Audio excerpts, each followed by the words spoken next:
Over the last 7 years in mental health, there's been a lot of progress, but there's still a lot of challenges, gaps, and barriers in the mental health space. So here at GRO, we do a lot of work in the community to fix those problems. And today we're here to talk about the state of mental health, all right? So we have some clinicians here from GRO Community. I'm Terry Matthews. I'm Marcus Jackson. Jason Jones. Zach Woods. And we're gonna dive right into this conversation about the state of mental health. Wanna kick us off? Let's get it. Yeah, I would like to kick us off, man. So one of the questions that I wanted to kick us off with is, how do cultural expectations about Black masculinity affect how men experience and express mental health needs? It's pretty deep, right? So yeah. If I was to answer the question myself,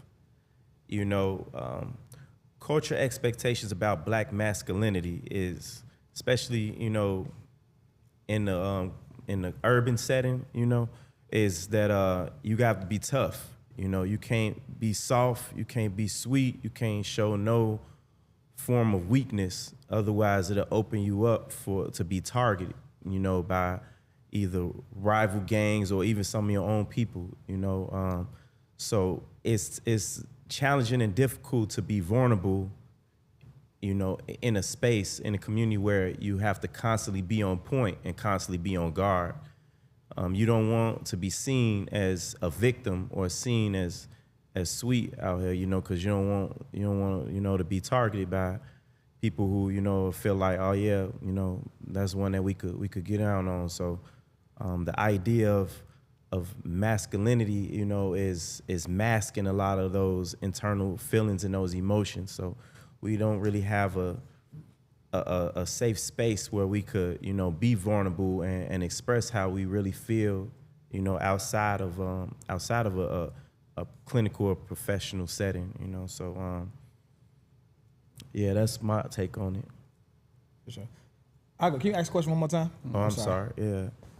How do cultural expectations about Black masculinity affect how men experience and express mental health needs?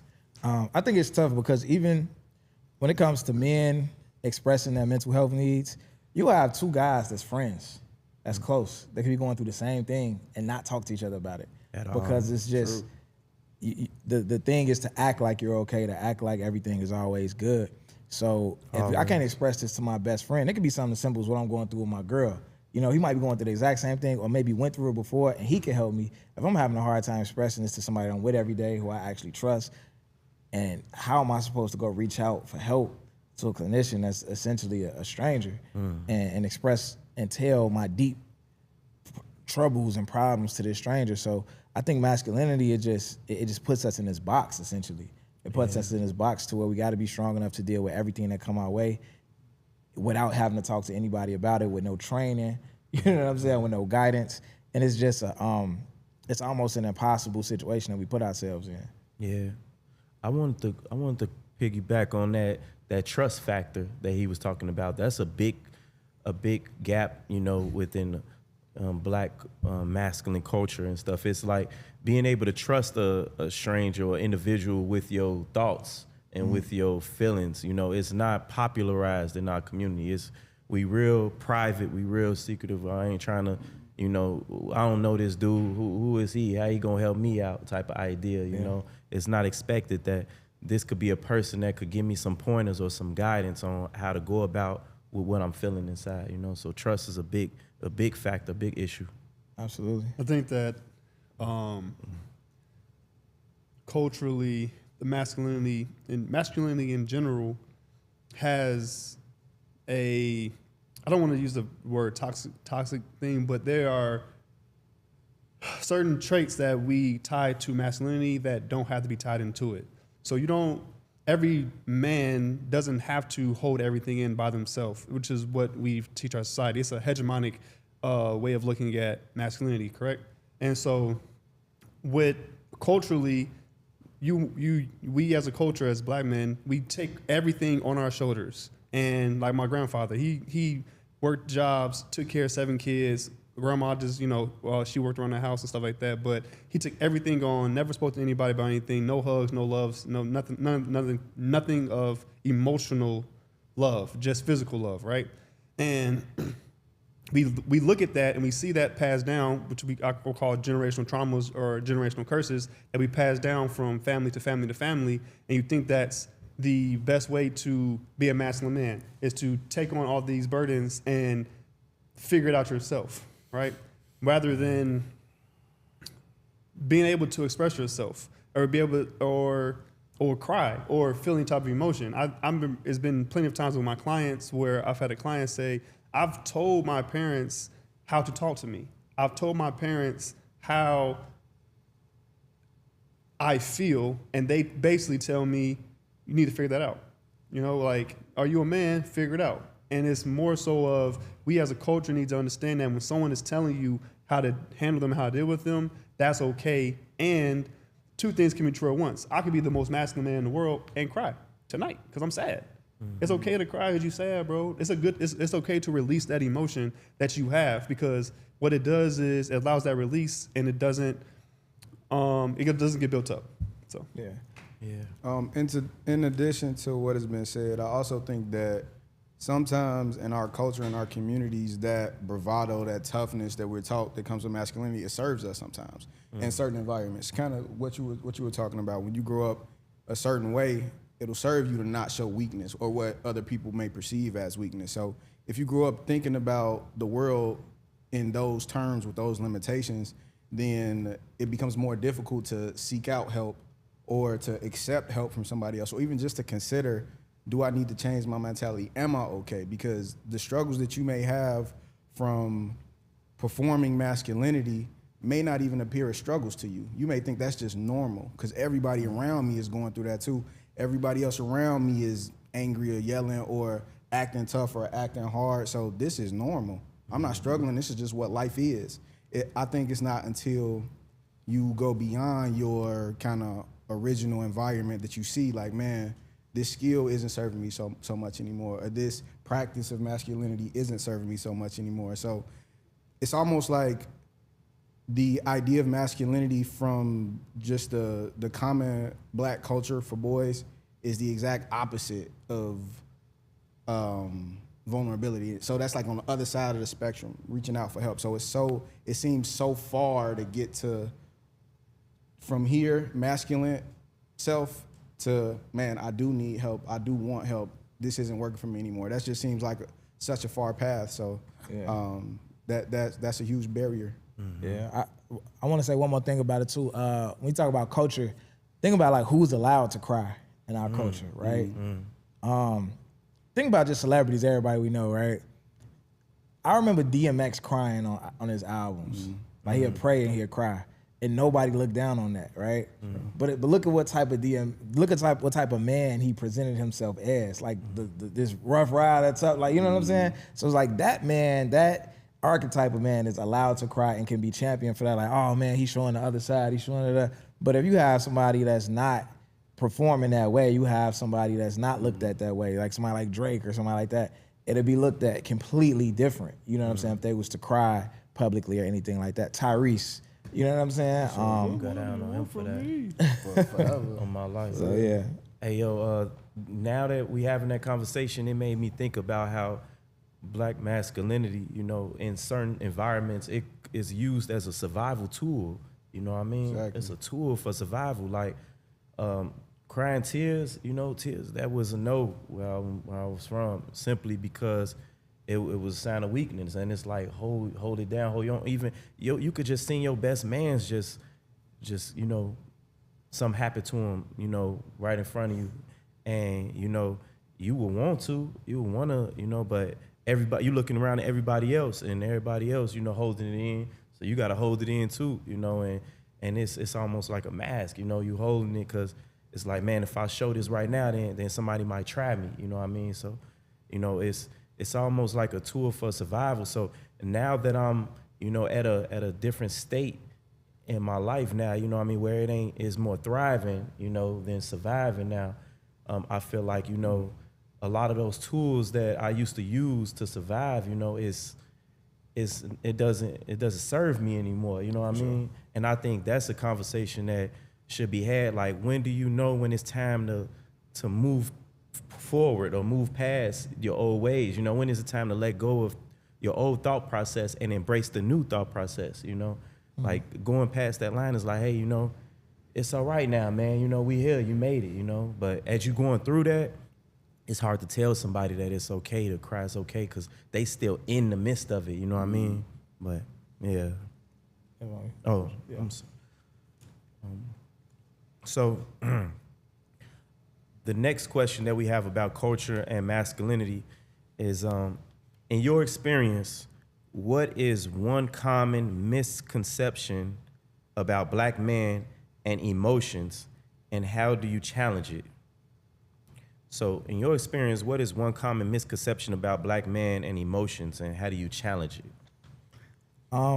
I think the biggest misconception, I don't even know if I want to call it a misconception, but it seems to me that Black men are only able to express, so it's only acceptable if we're expressing anger.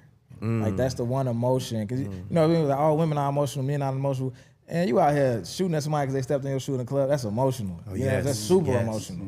yes. So, but we almost don't count anger as an emotion, and because we feel like it's acceptable. But the way I would challenge it is to think about how like anger is like typically like a secondary emotion, right? Like you felt something else that led you to anger.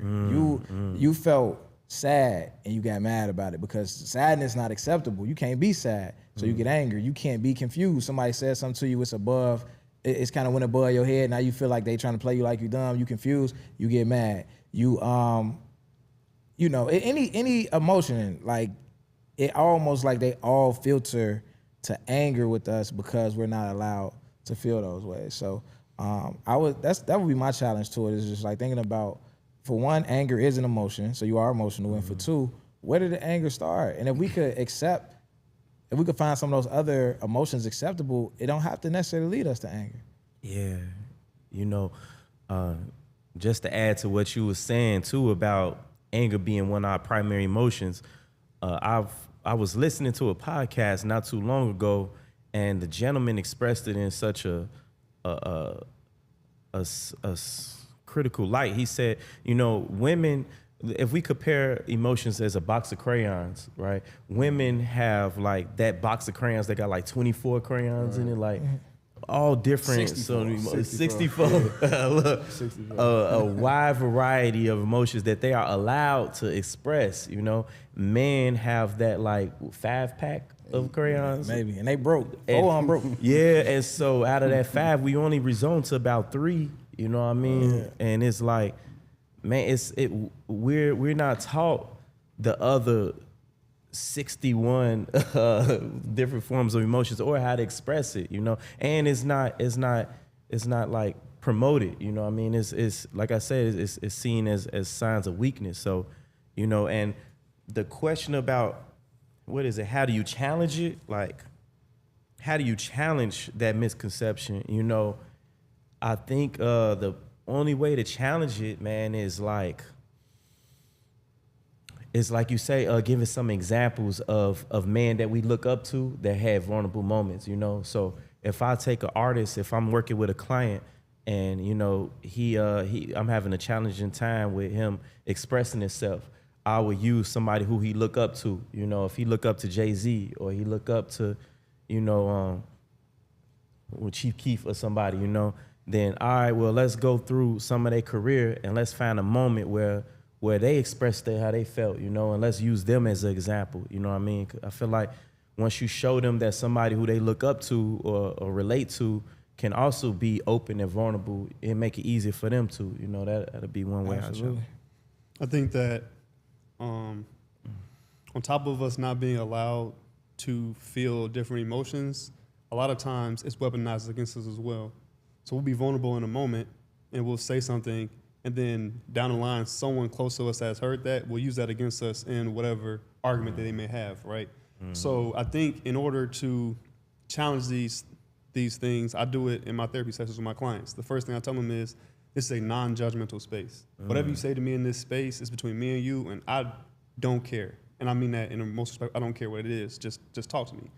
And when they have these emotions, I say, look, you can yell at me, scream at me, curse at me, do all these different things, let out whatever emotion you need, just don't touch me.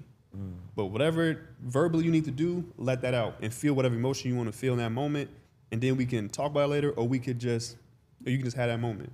And that's helped a lot with my clients because they be going through things. So they'll come in, want to crash out, punching things, screaming and yelling, and I just sit there and just letting them have that moment. And I let them express themselves in whatever way they feel is how they need to feel in that moment, without challenging them, without attacking them, without making them feel judged, allowing them that free space to be that thing. And on top of that, I also try to exude that in my life. So I try to go against stereotypes. I don't care about crying. I'll cry. I be crying all the time now. It's weird. You know what I'm saying? Like, I say it's weird for me because growing up, if I cry, oh, you the light-skinned nigga. Of course you crying. And so I have this stigma in my head that if I cry, I'm falling into the stereotype, and therefore I'm either not a man or I'm looked this way. But now I have to be like, I think I go to lengths to challenge it by just living how I live and just expressing myself, and then being able to find the words to express my feelings rather than acting on them, and then teaching that to my clients. I've been crying a lot too, bro, since that Pursuit of Happiness movie, bro. In that bathroom? The bathroom, That's bro. what did it. That's the scene. That's what broke the seal. Been crying ever since. To your point, and partially to your point as well, when we talk about like the example of the box of crayons, I think that, not that I disagree with that, I think that men and boys, black men and boys, we have access to all of those colors, right? We all can admit and understand that we have feelings, it's natural, we're human, but we're not celebrated for using all of those colors. We're acknowledged and celebrated when we use the anger color, the whatever, the bravado, the tough colors. And when you celebrate and it's reinforced, because this is a learned thing. When it's reinforced that it's okay for you to be mad, when it's reinforced that it's not okay for you to cry, then that conditioning kind of sets in at a young age, and we repeat it and we just build upon that as we get older. But I do believe we do have a realm of access to each emotion. We just don't have a lot of practice maybe tapping into that. So I think the myth would be that we just don't feel. We don't have these feelings. That's the myth. And the way I would challenge that is by saying each of us up here can point out an example of a man that was sad. Like you gave the example about DMX crying. Each of us can point out an example of a man that was embarrassed or ashamed or whatever emotion, whatever you want to tie it to. But are those acceptable examples? Do we teach those to young boys and say, hey, that was okay that he did that? Do we present it to them in that way? Do we challenge the traditional, nah, this is what you do, you don't cry, that's what girls do? Do we challenge that enough? I guess that would, I don't know if I'm getting kind of off topic of exactly what the question was asking, but my understanding was that, or the way I want to answer the question is that I think it's a myth that we don't have those emotions. And the way to kind of challenge that myth is for us to start conditioning and reinforcing the idea to our young brothers, to our older men, that you do have access to those emotions and it's acceptable for you to access those emotions and express them. Yeah, you know, as you talking, man, it made me think, man, that, you know, it's even challenging to express happiness, brother. Like, sure. Even happiness, bro. Like, that's damn. Can I say damn? That's damn near. That's damn near like viewed as a weakness. You know what I mean? I remember times being on my gas, like being in certain situations where, like, you know, people, everybody walk around chippery and happy, you know, and we gotta be tough. You know what I mean? We got on our do-rags and we tough, you know. Look at they sweet as hell over there, you know, going down the slide. Look at them going down the slide, you know. It's like, damn. Y'all was tough in the park, Soft bro. as hell. Jesus Christ. Gee, it was serious, bro. And then I'm like, damn. Like inside my mind, I'm like, damn, I wish I want to go down the slide too. I'm like, damn, but I don't know, you know, it's gonna be crazy out here. So it's like, damn, even to be happy, you know what I mean? Even to smile, G. That's like, facts, you don't even though. smile. If I had a nickel for every time somebody said, why you smiling so much? For real. Like, I'm happy, bro. Like, hey. I'm doing a lot, man. Yeah. I had to teach myself how to smile, bro. You know, Sure. like I be wanting to smile, but I mean, I'm good now. I'm speaking about past life, but now that I had that experience and we work with our clients, like in my department with reentry, you know, they coming straight from a hostile environment. You know what I mean? Some of them did 6 months, some did a year, some did 30 years. You know what I'm saying? So it's a variety of different, you know, the seriousness of it. So they coming from an environment where, you know, it ain't a whole lot of smiles, it ain't a whole lot of laughs, it ain't a lot of that. So now we out here, you know, I take them to go see a game or take them to an arcade or something, you know, just to loosen them up, have some fun, you know. It's tough, it's challenging for them to express a happiness emotion, you know what I mean? Yeah. Let alone a sad emotion, you know? Yeah. And just to add a little bit to what Zach was saying about what you first say is this is a judgment-free zone, you know, that's hard. I'm gonna adopt that idea. And what I use is confidentiality. Like I stamp confidentiality in the very beginning. Like, look, everything we talk about here completely confidential, you know, and of course I give the other, you know, just unless you know about some abuse or stuff happening and stuff like that. But outside of that, man, you know, it's completely confidential. And I think when I stamp that, it kind of relieves the pressure, you know, because I let them know you protected by law. This is a HIPAA law, man. And even if it wasn't a law, I'm private anyway. I don't go around talking about people's business, but you protected in here, you know, so that allows them to open up a little bit more, you know. But going into the next question. Yeah, we got to push through. So the next question about culture and masculinity is what does healthy masculinity actually look like in everyday life, not just in theory? What does healthy masculinity actually look like in everyday life, not just in theory? A thought popped in my head immediately. I don't know how each culture defines masculinity, but for so long, our culture has associated masculinity with all of that bravado for so long. So I think the first thing that popped in my head when you asked that question was like confidence. Confidence to be who you are, regardless of how you are perceived, regardless if it fits into what your friends want you to be, what your parents want you to be, what media says you should be. Just having the confidence to be you. I think that's the root, like the base foundation of healthy masculinity. Just living in your truth and being who you are. Yeah, that's the first thing that popped in my head when you said that. Confidence for sure. Yeah, that's hard. That's exactly the same thing I was going to say is just being yourself. And whatever that looks like to you, be yourself and don't let anyone else change who you are unless you want to change yourself. And I think that if you stand in that and you live in that through that phase, I think that society will start to see different looks of masculinity. And we don't have to have such a rigid viewpoint. Mm-hmm. I think true masculinity is in strength through resistance. And a lot of times when it comes to masculinity, we look at strength like force. You know what I'm saying? It's just like in a gym. Like you could lift the heavy weight up, but can you bring it down slow? Right? Like if you, to show that you're really strong, you got to show that resistance. And it's like, for me, it's not about what you can do, it's about what you can stop yourself from doing. Can you keep your emotions under control? Can you keep your hands to yourself? Can you not say that because you mad? You know what I'm saying? I think that's what true masculinity is about. It's about what you don't do. Not about anybody could go do something, but like, can you control yourself? You know what I'm saying? Can you lead in a loving way? In a way of giving people the space to shine as well. Not in a way of, I got to do everything. I ain't delegating no tasks. I can't trust nobody to get it done. It's all on me. Like, nah, can you teach somebody something and trust them to get it done? You know what I'm saying? I think that's what a healthy masculinity look like.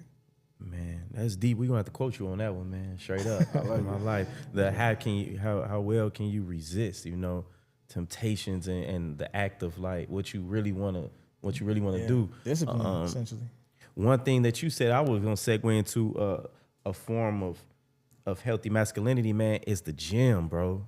You know what I mean? Fitness, health, you know what I'm saying? Man, the gym is a safe space where a man can be a man, you know, and it don't look crazy, you know. I could be in there, you know, dropping the weight down and get all that feelings out, you know, and it ain't doing nothing but bettering me, you know. I'm not harming nobody being harmed. It's just I'm putting myself through that, you know, stress because I want to grow and develop, you know, and it's creating a mental fortitude as well when you working out, when you going against that resistance, you know what I mean? Yeah.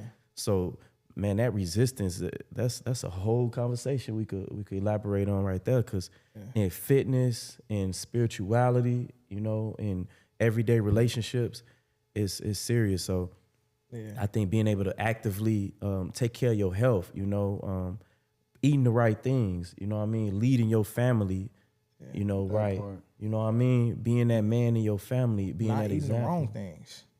Not eating the wrong things. Not eating the wrong It's things. easy to eat the things. salad. Right, It's easy to right. eat the salad. It's hard to not eat the donut. Right. Oh, my life. You know what I'm Yo, saying? you ain't lying. It's that resistance. Like, Straight up. To not do something is difficult. Yeah. I almost had a cupcake yesterday, and it was over challenging, bro. I can't do this, bro. Because if I do it, then that's another 50 push-ups I'm gonna have to do. You know what I mean? So yeah, I feel like that's powerful. So, We could segue to this next question, which about culture and masculinity. What strategies have you seen work to encourage men to open up in spaces where vulnerability feels unsafe? So what strategies have you seen work to encourage men to open up in spaces where vulnerability feels unsafe? For myself, I think it's just building that rapport over and being consistent. When I've been one of my clients, he was actually my first client I ever had. He sat down with me. He looked me dead in my face, said, "I'm probably not gonna talk to you. I don't trust you. I don't know you. You're like my 9th therapist in like 6 months." And I was like, Wow. "We got time. I'm gonna be here for a while. We on your time. We good." And then over time, I just kept showing up. Showing up week to week. Kept trying to chop it up with him. He'd be short sometimes. Some days he wouldn't. I'd be like, "That's cool. We good." Boom, boom, boom. And then now let's just say like he was my client that used to fight every day, fighting deans, fighting teachers, throwing desks, all type of shit. And over time, through just rapport building, I found a way to find something that he hated more than he loved to fight, which is repeating himself. So I was like, every time you fight somebody, you repeat yourself 6 times. So would you rather fight or repeat yourself? And he was like, "You're right, bro. I don't want to do that no more." And so, but that just came from building that rapport over time and learning him as a person. And then that broke down the barrier wall of the safe space of, which Terry has mentioned a few times, is trust. They got to trust you. And you learn that trust by being that person that's consistent. Like for a lot of people, a lot of the clients, they either have someone walk out of them or leave them or not, or they moms or dads always gone, or they brothers, they don't have people that's consistent every day. And so us being that consistent force in their life and knowing we there and we care about them allows them to break that wall to be vulnerable and, and be there for them. Like it was a time when that same client was in the hospital because he has medical issues, and I just popped up on the hospital just to check in on him. I went to the hospital, went in. He was like, "You the first person to ever come to the hospital for me, bro, ever." And he was like, he started crying and stuff. I was seeing him in vulnerable places. Like, I have never been that vulnerable for anybody, and that is what helped in those spaces. It's just being consistent, being there, and Yeah, definitely consistency. Yeah, consistency along with modeling too. I think in your example, what you showed was you were being what your client, what you would have like your client to be, right? The skills or the characteristics, just the person that you are. When you show up consistently and are what you're trying to preach, what you're trying to teach, then that can also give your client the confidence to maybe I can step into this world, because there's a saying, right? You can't be what you can't see. So if I've never seen a person do this before, it's gonna be way more difficult for me to even put my toe in the water. It doesn't seem realistic. It doesn't seem attainable for them to strive for that. So I agree with you. I'm piggybacking exactly off what you said, man. The consistency and the modeling of the healthy behavior, man. Yeah. One thing that I notice is like showing up for them, which falls under consistency as well, and building trust. Showing up, man, showing up where they least expect it. You know what I mean? I show up for my clients hard, and it's something like they never experienced before. So they know I'm different. They know my whole approach is different, and it's real, genuine love, it's genuine care, because that's what's missing in our community a lot. Just genuine, just love without any ulterior motive. You know what I mean? I'm gonna come do this for you, and I don't have no expectations of what I can get out of this. So we a lot of our brothers, they come from environments whereas if I do this for you, what you gonna do for me? You know what I mean? So meeting a person that looks like them and that's come from where they come from and just having no ulterior motives, it's like mind blowing for them. It's like, man, like what you on? what else is you getting from this? It's like, man, bro, I literally just want to see you grow. I literally just want to see you progress. That's why I'm here. I showed up for my clients at 11 o'clock at night before, you know, in the trenches. I done drove a client all the way to Springfield, you know what I mean, to take care of some stuff. You know, I done showed up to birthday parties, you know what I'm saying? Showed up to the hospital and stuff as well. Like, you show up where you don't hear therapists, you know, going to the block at, you know what I'm saying? You don't hear this type of stuff. So when you do that type of thing, man, it shows them that you for real, that this ain't just for play, you know, this is serious. I take this work serious, you know, and I take your growth serious, you know what I'm saying? So that make them, you know, feel like they could actually be themselves around you. And another thing that I use with the population that we serve is like letting them know that they can be real with you. You know what I mean? For example, if I'm with a client, you know, and I know he a face out here in the streets, he got ops out here, you know, I'm asked right off top, hey, look, if I pull up to a gas station or somewhere where you uncomfortable at, just let me know right off top. Like, hey, we cannot go here or we can't pull over there. And I'm moving around, you know what I mean? I'm not finna challenge you or be like, man, nah, you gonna be good, you know? I'm gonna take your word for it. Anytime if I pull in a McDonald's and you don't feel safe, we could pull right out, you know? So I'm letting them know I'm on your side. I'm on your team, bro. We together in this. Wherever we at, if you feeling uncomfortable, safe, we up out of there, you know? I'm not finna challenge you or nothing. That let them know, like, yo, all right, he with me for real, you know? It's real. Mm-hmm. Absolutely. For me, I would just say consistency and care. I think y'all hit it right on the head. Yeah. Really. Like, it ain't too much I can add to that. It's pretty complete. I think for me, a lot of times it's the consistency of showing up every time, not missing any dates, but also if they seeing what they need, even if they ain't asking for it, and just going to get those resources for them. Like, hey, I know about this trade school right here. Let me take you up to this trade school. Let me show you how to do this. Show you how to do that. Let me sit through this financial aid application with you. Things that, like, you know, pushing them to take that next step. I think that show like, oh, this person really care about me. You know what I'm saying? Like, I don't have a plan. I'm sitting there like, okay, let's make a plan. Like, you know what I'm saying? Let's figure it out. Yeah, I'm with that, man. So that'll be all about culture and masculinity, fellas. And so, what is one evidence-based approach that you think more people should know about, especially for trauma recovery? I can hit this right on the head when I straight off the back is neurofeedback. And so neurofeedback therapy is something that we do at GRO for our clients. And it's, long story short, it's a workout for the brain that teaches the client how to regulate themselves. So it'll, through positive reinforcement, it'll basically say if your brainwave is going a little haywire, it'll show the brain the correct wavelength, then reinforce that positively over and over again.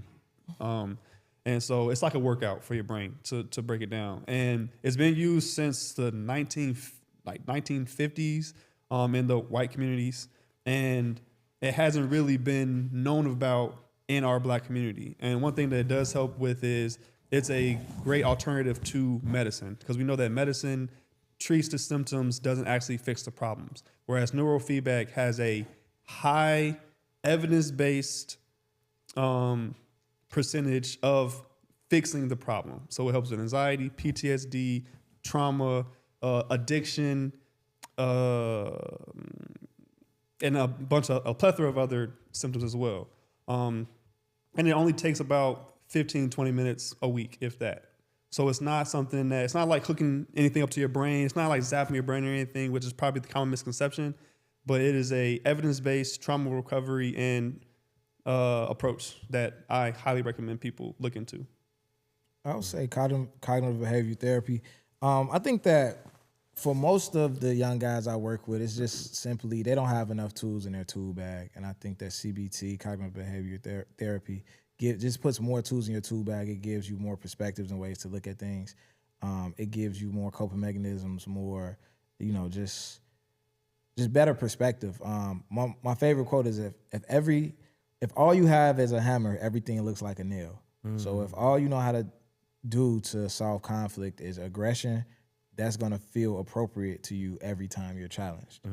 But if you get some more tools in that toolbox, if I could teach you how to talk your way out of a situation, how to walk away from a situation, how to finesse your way out of a situation, how to, you already know how to fight out the situation most times.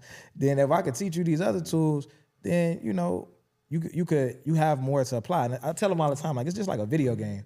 When you start playing like an adventure video game and they give you like 3 fighting moves and you got to unlock more fighting moves, when you start to get deep into the game, you're not even using the fighting moves you started off with. They useless at this point. You got so much in your bag that you're not even using what you started with. So I think CBT is like for me is the go-to. Man, I'm gonna go CBT as well. I feel like that's the one I'm most well versed in, and it's just so many places you can go with it, highlighting just the skill building part. I'm agreeing with you 100%.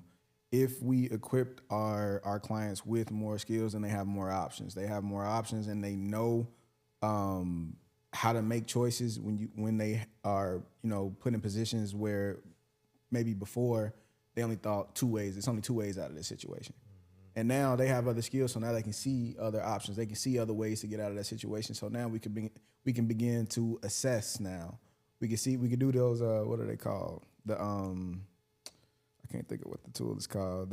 We learned it in Choose 24, y'all. Somebody help me out. When you do the assets versus the cost-benefit analysis. There you go.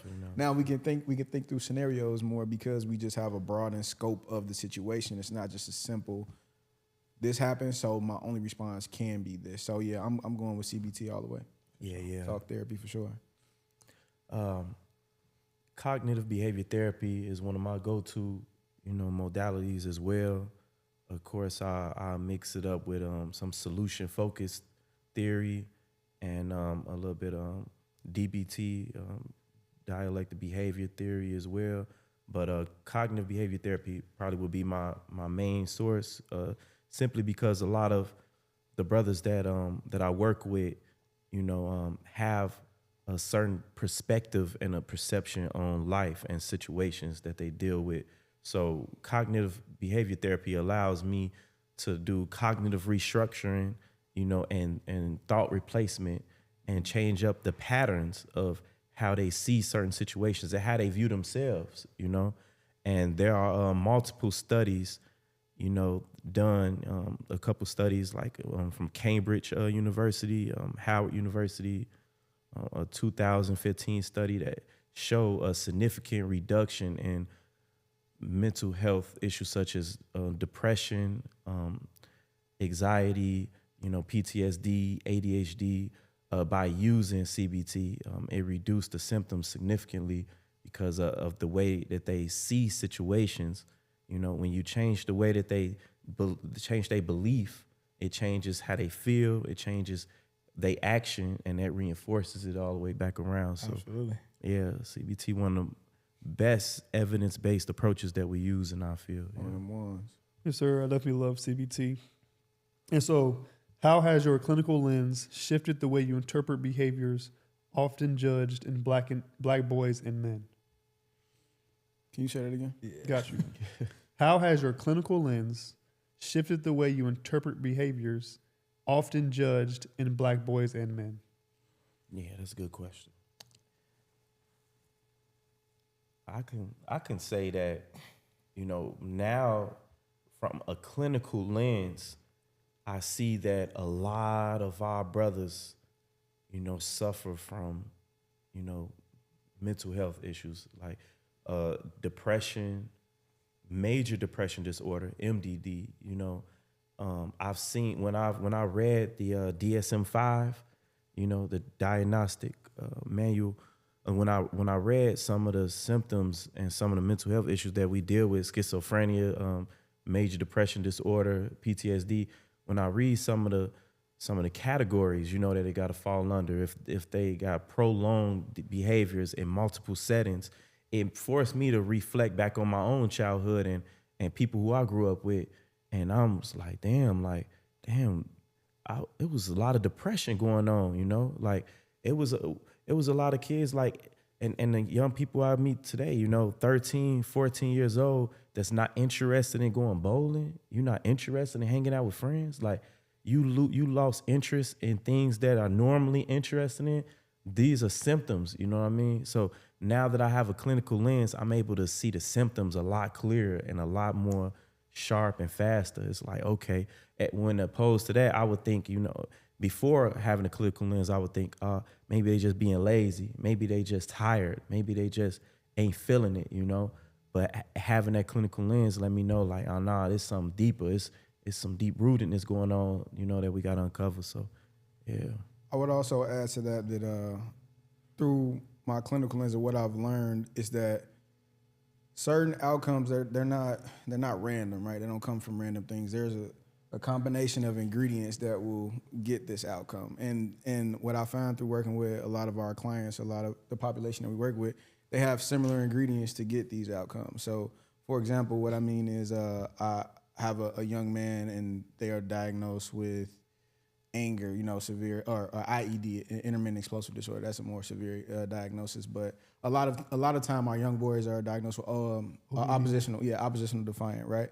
ODD. So as I work with those clients, I've had a handful of those guys, and as I'm talking to them, there's similarities in their stories. And I'm not trying to say there's like a one size fits all kind of equation, but I see that there are a lot of reinforced ideas, reinforced environments, reinforced situations, things that happen over a span of time, multiple times, and these outcomes are very similar no matter where the young person is coming from in life. Am I making sense? I feel like I'm using y'all follow me? Yeah. All right, okay, for sure. I didn't want to just start rambling, but through a clinical lens, I'm able to see, oh, this is that ingredient again. Oh, this is that ingredient again, whether it happened when this young person was 7 or when they was 20. Oh, this is that ingredient again. So now I'm kind of better equipped to help that person kind of understand what happened to them, understand what influenced you to think this way. And that's where we get to the cognitive restructuring and all of that good stuff. But through my clinical lens, to answer the question, it's just helped me to recognize the ingredients that contribute to the dysfunction a lot of times. Can you read that one more time? No problem. How has your clinical lens shifted the way you interpret behaviors often judged in Black boys and men? All right, so I think the word judged is kind of what took my brain a little somewhere else. I was reading this book called The Body Keeps Score, right? And y'all read that book, right? So there's a part where the author is talking about how, when we diagnose people, typically if somebody is well versed in PTSD, the diagnosis often comes out to be PTSD versus you go see another clinician with the same set of symptoms, and if they're well versed in something different, they'll diagnose you in what they're well versed in. And so it's like, even with a clinical lens, there's a level of judgment still there, right? So I think, like, just from a human standpoint, doing the work and just working with different people, it just reminds you that, like, we all just started off being born innocent babies. And shit start happening to us, right? Well, no matter who you are, whether you're the person that's in the news for doing the craziest thing in the world, whether you this rapper that's known for, you got this many bodies or whatever, this person was an innocent child at some point, and the world things started to happen, and they went from a victim to, perpetrating these things out into the world. You know what I'm saying? Like, things happen to them, and they start to do things to other people. And I think that this reminds me of that on every level, just understanding that, like, yo, all of these actions, you know what I'm saying, all these negative behaviors, they're a result of something that happened to this person or something that this person was exposed to, and it just makes you less judgmental in general, and it makes you more understanding and being able to embrace people, being able to give second chances, being able to understand that people can change, that people can grow. You know what I'm saying? Yeah, for myself, I think it is almost exactly what everyone's been saying here. Is it allows me to see the person as a whole, or look at them as a whole, and rather than just judge that circumstance, like, what happened that made this happen, or what happened that made you think this way. Even to your point about we came in innocent and that we all have this different lens. When we just did the last question about the evidence-based trauma, a lot of y'all said CBT, which I agree with, but that's our clinical lens. And I was watching another professor teach this, and he's basically saying, like, that's basically our accent. CBT is our accent because we've been trained in it. So when we look at things, we look through it through a cognitive behavioral therapy lens, or it's our accent, and everything we do has that spin on it, which is something you were just saying. And even with, I'm giving an example of a different client. This client was finding the case because he had went out and shot at some people, right? And when I asked him about it, he basically said, I went out with the intention of not coming back. He didn't even really want to go kill anybody. He just wanted to get killed himself. And he didn't know how to express that. He didn't know how to handle that. And he thought that was the only way he could get through that. Thank God no one was killed, and thank God he didn't get killed himself. But that just made me, when that moment happened, it made me expand my thinking of, even when I hear about people going out and shooting people and doing different things, there's different reasons for everyone doing these things. And it's not always just because it's out on the block. It's not always this and always that. It could be something way deeper, which is something that we could work on together. Yeah. When he was using the word ingredients that make up this outcome, it made me think like poverty, single parent household, low access, low, income schools, like a combination of all these different ingredients that create these, these issues that our young boys deal with, our men and our young boys deal with, when they come from. And a lot of these issues, they are systemic, you know what I'm saying? But I ain't gonna shift it to that whole conversation because I know we could get into. But that's a perfect segue to my next question, because the next question is, if you can make one change to the mental health system tomorrow, what change would have the greatest impact? Oh wow, straight up. That's a tough one. So one more time. Okay, if you can make one change to the mental health system tomorrow, what change would have the greatest impact? And I got one. I would change it from being for profit. Because we all got to make money, of course, and we all got to make a living for it. But being a for profit is what has made us a nation that just gives prescriptions, a script nation. So you have this issue, you have this problem, here's a script. And like Terry just said, if my lens or my accent is PTSD, then that's what I'm gonna prescribe. That's what I'm gonna diagnose you with, and I know this medicine that's going to be tied to that. And I have a tie to the company that is going to give me a kickback for every pill I sell to you. So I'm more incentivized to give you the pill than I am to actually help you, because I know that this pill is going to treat the symptom, and you're going to need more and more and more because our bodies naturally adapt to medicine. So if we take it from being a for-profit system, then therefore care will actually be for people will actually care about the work and do it for that, rather than I can make this money kickback or do this over here or make this extra bread over here for this yada yada yada. So that'd be my change. I would have it mandatorily implemented in schools. I was thinking that too. Did I get you? I was exactly thinking that. I would have it mandatory straight up, like in grammar schools, in high schools, in college. In college, they have it available in the student center in most universities.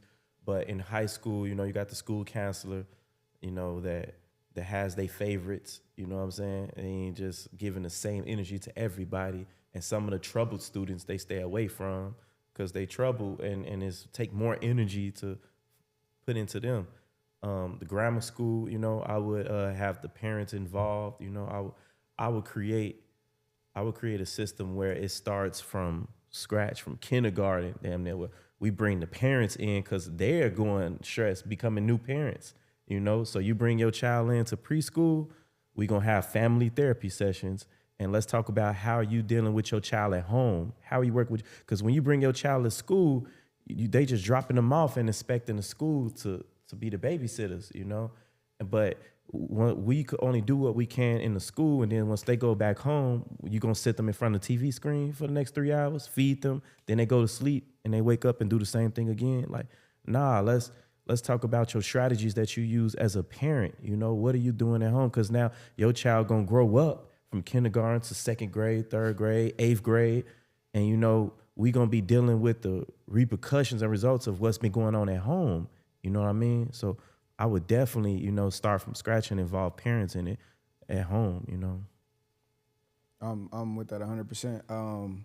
I don't know if I would go as far as to say it's mandatory. I'm just not a big fan of making anything mandatory. Yeah. For real, especially just me personally. But I think when you asked the question, I was trying to think of a way of how we could incorporate this to make it a normal thing. So like just make people know, just understand what it is and have access to mental health, what that means, and just kind of dive into that world. So how can we introduce this to the masses, to everybody? So my thought process was kind of along the way of what you were thinking, but by like entering it into school curriculum or into the workplace. I don't know. I'm still kind of thinking through the question as I'm saying it now, but I guess we become familiar with certain terms as we, you know, as we are kids. We're expected to know certain things, and the same thing with adults. Like I hear people say, "Take care of yourself" all the time, but what does that really mean? Like, how do I really do that? When do I start thinking about that? Was I thinking about that when I was younger? Taking care of myself was going to the doctor. I had to go to the doctor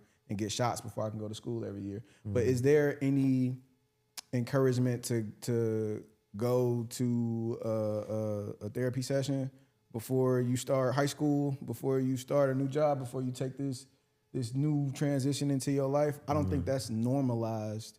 So my answer to the question would be to find a way to normalize just exploring mental health. I don't know how to do that. I wish it was like a magic button I could press to be like, y'all think about this. But I don't know how that would actually come into practice. But the starting point for me would be kind of what Jason was saying. Start them young, make it mandatory. There go that word again. There go that word again, bro. Make it optional to say, hey, when you make it an expectation. How about that? When you enroll your child for school, it's also an expectation that your family sits down for a therapy session. When your child transitions to this, maybe everybody should sit down, have a therapy session. We can explore what's going on, his growth, progress, his or her growth or progress, regression. Just introduce it throughout life and make it more normalized so it's not seen as something that's not attainable or just taboo or whatever. Yeah. Expected is a very neat word. I would replace mandatory. And if it's expected for you to attend these classes, and if you don't attend these classes, then you know we're gonna have to have a meeting at the house, you know, and see what can we go from there. But yeah, it's cause some folks won't do it unless it's mandatory, man. Like if you don't tell them like, hey, this is required, you know, if your child want to come to our school, y'all have to come attend therapy. Like some of them, if you just tell them the option, man, nah, they'll stay home, you know. So. I would say before I even get my answer, I'm gonna say Zach had a great answer. Like that was a great answer. And I'm gonna still say it. I want to change my answer to his answer, but I'm still keep my answer.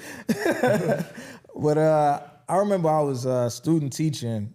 I was in college and they sent me out to this school. It's just this all-white school in Southern Illinois, and there was this one black kid that he was in 4th grade, and he was playing basketball, and he was like aggressive. He was competitive, and everything he did, like the teacher, be like, "No, you gotta go sit down. You gotta go sit out." Like, and I'm like, "What is he doing wrong? Like, what's happening right now?" I'm watching. I'm just so confused, and it was just like she was like, "Man, he's just so hyperactive, and we trying to see if we get him a diagnosis, ADHD or this or that."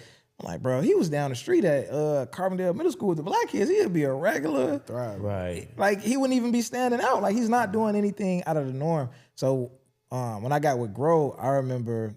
Aaron Mallory had made a comment like 90-something, maybe 97% of all people who give mental health diagnoses in America are white. And I think he said white women.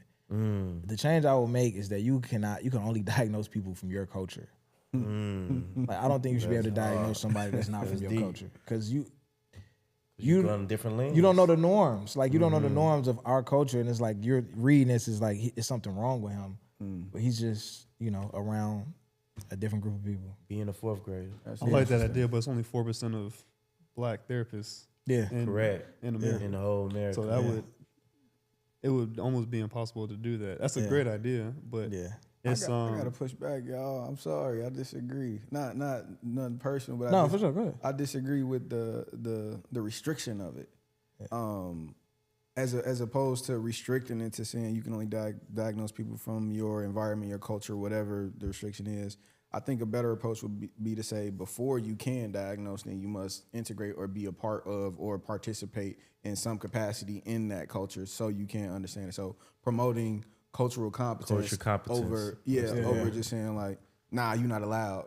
You know, we all know how it feels to be left out of something. Like what? Yeah. You know what I'm saying? That's gonna create divide. And yeah, man, I think I understand and agree what the desired outcome is, but the approach of restriction, I just can't get with that. Yeah. I'm out of it. And my last point is to your point, Mac, about how we could integrate it into school systems is maybe even possibly just teaching the teachers the skill steps that we teach the clients. So that way, when the kid is acting up in class, instead of yelling at him, screaming out the classroom, it's like hit them with the steps that we're already teaching them. If we teaching them our steps in our sessions, therapy sessions, like Jason said, we send them back home to the environment. So if we're able to teach the steps to the parents and teach them to the teacher, now it's 3 levels of reinforcement happening for this kid. Sure. So now, every time he acts up, it's somebody telling him to do the steps. So eventually, it's going to, I don't say have to, but more than likely, he'll start to use the steps and different things. Because like Terry said earlier, you'll tell a kid to do this on Tuesday. Thursday happened. He ain't thinking about what we talked about on Tuesday. I'm about to knock this kid out. Yeah, and I like that idea. That was all my questions, though. So. On me, all right. Are we talking about community healing and legacy? What role does community play in the healing process that therapy alone cannot replace? I'll read that again. What role does community play in the healing process that therapy alone cannot replace? I think Zach just said it. Man. Zach just said it. Just it's like for having sure. everybody on the same page and everybody pushing the same message, you know. It's tough to work with a kid on accountability in a therapy session, and then you get on the phone with his mom and she's like, he didn't do nothing.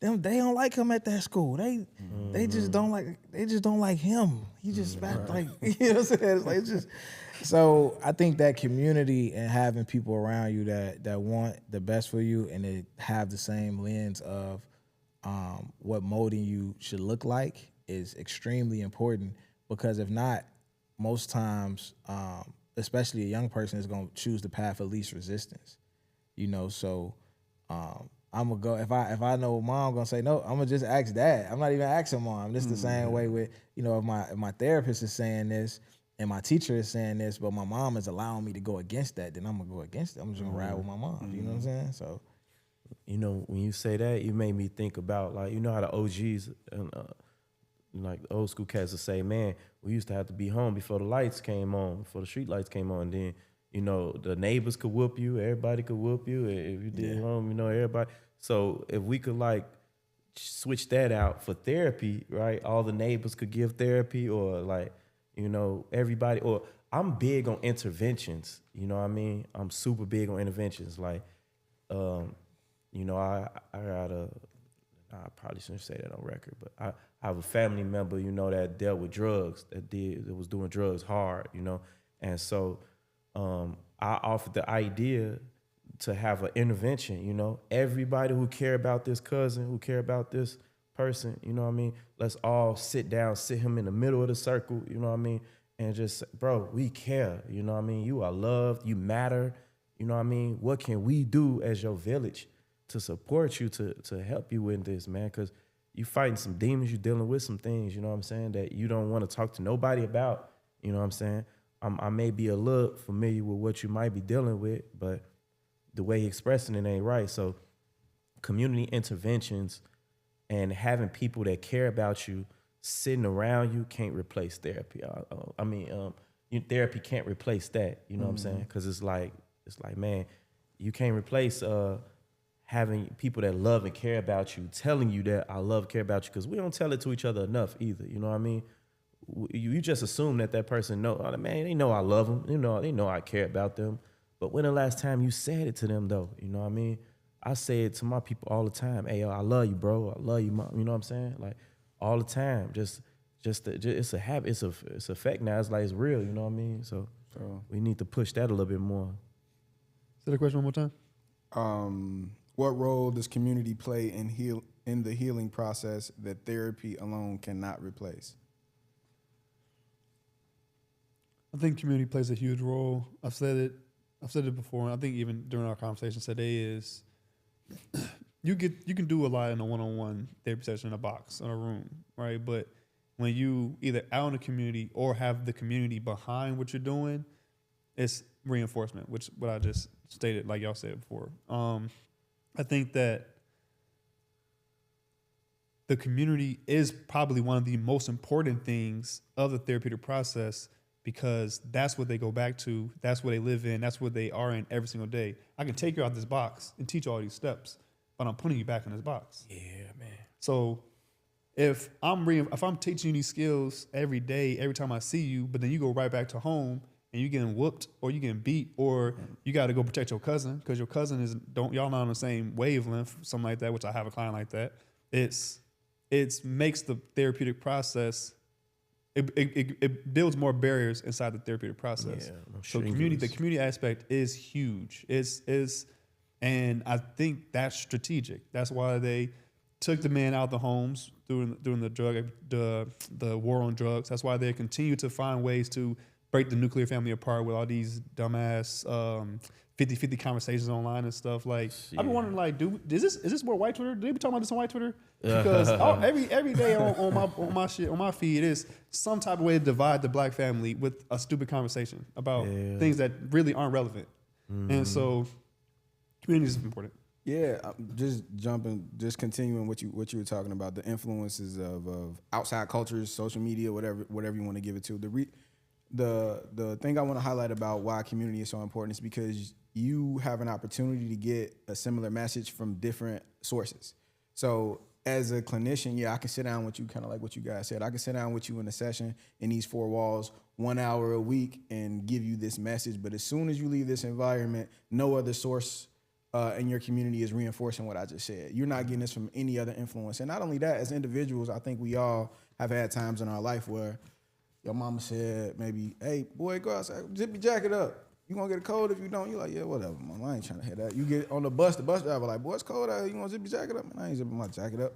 You walk up to the school, coach like, well, you ain't cold? You tripping, zip that jacket up. You be like, yeah, it is a little cold, I zip it up. And in that example, what I'm trying to show is that depending on who the message comes from, you may receive it differently. You may receive it better.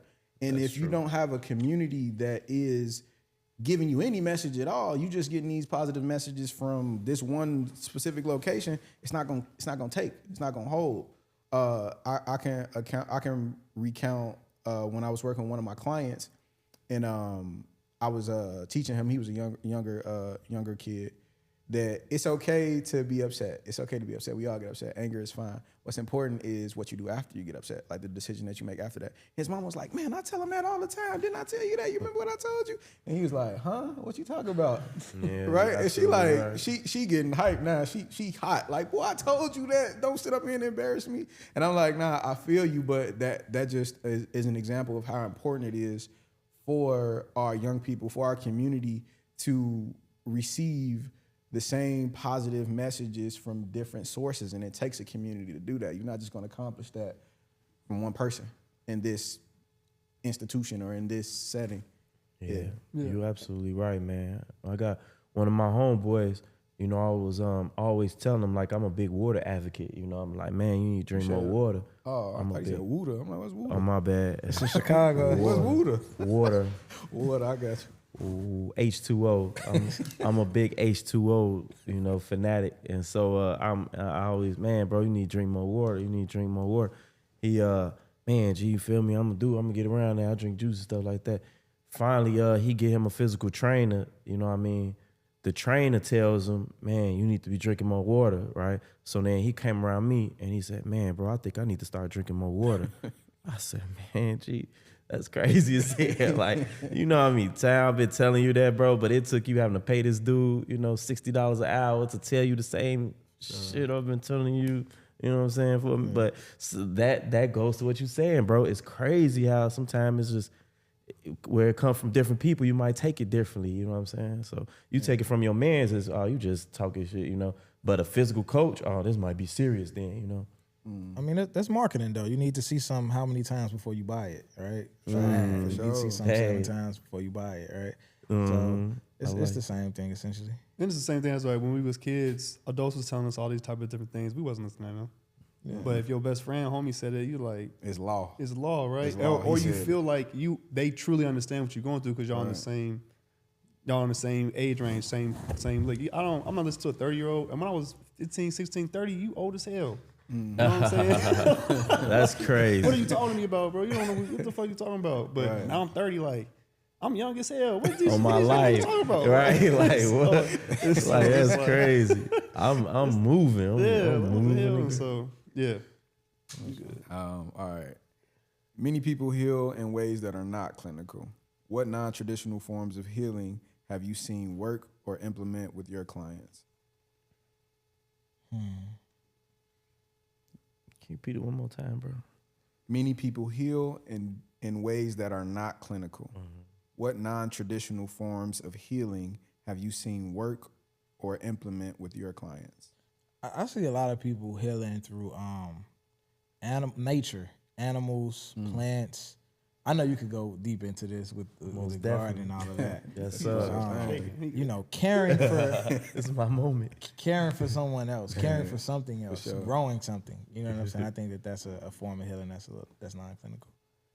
Yeah, definitely nature-based. You know, therapy is my go-to non-traditional form of healing. You know, it's so many metaphors that you could use as far as like, you know, just weeding. You know, getting weeds out. You know, when you weeding, you know, and I ain't gonna get into a whole agriculture, you know, moment here, but.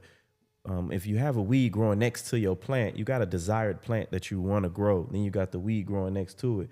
The weed sucks the life out of the plant next to it, you know, so it could sustain. But they growing together, one is taken from it though.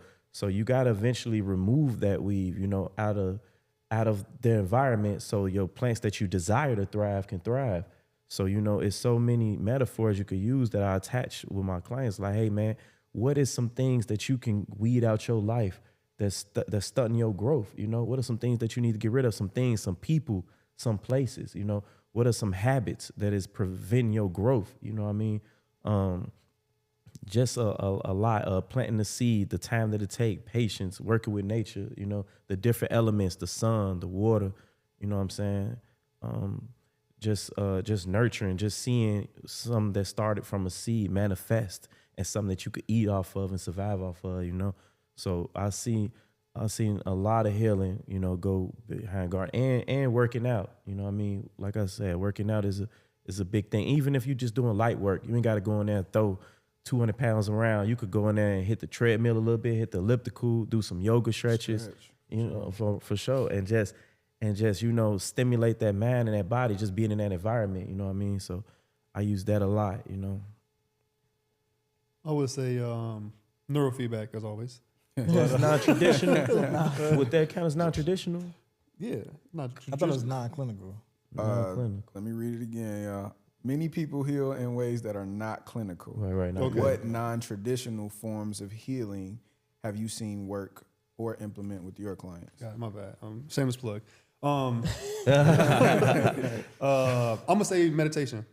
Meditation. Okay. A lot of mindfulness practice. Mindfulness practice. Sure. Yeah, that's something I struggle with a lot because I'm always on the go. I'm always in the future, thinking about what's next, and what mindfulness meditation has allowed me to do and teach my clients is to be in the moment, stay in the moment, and notice what's happening in the moment. Because oftentimes I'll ask the client, like, which is a CBT technique of like, what were you feeling in that moment? How was your body reacting? What are these things? They be like, I don't know, I was mad. Nigga, what you talking about? And so I'm able to, if you're able to show them how to be mindful and meditate or be in that moment, then they're able to process what they're going through, which will allows them to remember, oh, my hands are clamming up. My hands are clenched right now. Oh, my body's starting to shake. Oh, I'm mad. I'm actually, I know I'm mad, but I can feel it becoming to rise up before I'm actually understanding it cognitively. And so mindfulness meditation, stuff like that, just allows them to be present, and I like that one. Yeah, I like that too. All right, I'm gonna go to the next one. We got how do we build a world where Black boys do not need to be resilient to survive? I don't want to build a world where black boys don't need to be resilient. I feel like Terry said earlier, he was like, strength through resistance, which was an amazing quote. Definitely, I like that a lot. I think that resilience is needed, it's necessary, especially in a world where all these systems are against you. There's so many systems, almost damn near every system is against us. I just learned there was for-profit schools out here that the main purpose of the school is to help fund the prison to school pipeline, bro. That's a real thing. And these schools are in black, underprivileged neighborhoods. That's on purpose. Yeah. So when you don't even know you're in a system that's against you, then how are you able to really grow and do those things? So you have to be resilient. You have to learn how to be strong and continue to face struggles left and right and power through it. Because as black men, keep it a buck, it's gonna be a lot of shit thrown at us every single day. Whether it's from the hood we grew up in, to schools we go to just walk down the street, to just going to the mall. People gonna look at you differently sometimes or act differently around you just because you black, you know? Yeah. And so you have to put that resilience in yourself to not let it affect you. And I'm sorry. I was gonna say to play devil's advocate, because I do agree with you, but to play devil's advocate is saying like how to build this world where black boys don't need to be resilient. It's kind of like trying to build a utopia, right? Mm-hmm. Because essentially, like, the need for resilience is there because of the forces that's constantly pressing down on you. So I feel like the question is kind of saying, like, how do we create a world where we eliminate those forces, right? And it's hard to even wrap your mind around that because, like, that's the reality of, like, and it's even before you go back before America, when you go, like, it's in every society, in every culture, it's been forces just that's weighing on people at the end of the day that requires you to be able to step up and fend for self or fend for your family or whatever the case may be. So it's hard to imagine, but at the same time, I think some of the forces, the main force here weighing on everybody is capitalism. Yeah, like that's the biggest thing. I mean, racism is huge. Sexism is huge. With it. Yeah, it's coupled with it, but it's like that capitalism, that the chasing of like money and us having to have it and need it, and then marketing and how marketing and advertisements kind of take your self-esteem away and make you buy it, purchase it back through a product, right? Like when I see this commercial, it could be a Rolex commercial, and the life that's being portrayed, because they're not just showing you the watch, they showing you a guy on a boat smiling happy as hell, like, you know what I'm saying? And you like, damn, I gotta, this product, if I was to have that product, it would make me feel like that guy. But what does it say about me that I don't have this product? So now for me to feel good about myself again, I have to go buy that. How many hours of my life is it gonna take for me to be on someone's clock to purchase this? Even when you think about how much something costs, when somebody says something is expensive, something costs too much, it's because they're paying for it with their life. Look easy, bro. This coat, $4,000. How many hours do I gotta work to be able to afford that coat? That's why it costs too much, because you paying for it with your literally with your life, bro. You know what I'm saying? So I think capitalism, if you taking that out, still gonna be problems. Still gonna need to be resilient. But I just think that's where I would start as far as building that world. And when I first read this question, I looked right at you because I remember we talked about this briefly earlier. Man, but I agree with you 100%. The question asks, how do we build a world where black boys do not need to be resilient to survive? And like you said, it was so hard for me to wrap my head around that, because why would we want to do that? That don't even make sense. We need to teach them this. This is an important skill, not just for black boys, but everybody to be resilient, specifically black boys. But I'm like, I was struggling with that until you just posed the question. If I had to answer the question as is, how do we build a world where black boys don't need to be resilient, it would simply be by protecting them. So by protecting black boys from the very, very beginning. So I would believe that if they felt safe enough to fail, to get things wrong, to not be accepted, to whatever, to embrace whatever negative emotions that they encounter, if they felt safe enough to do that and were protected by their community to do that, then they wouldn't need as much of resilience to bounce back, because they wouldn't be shook so much. They wouldn't be set back so much.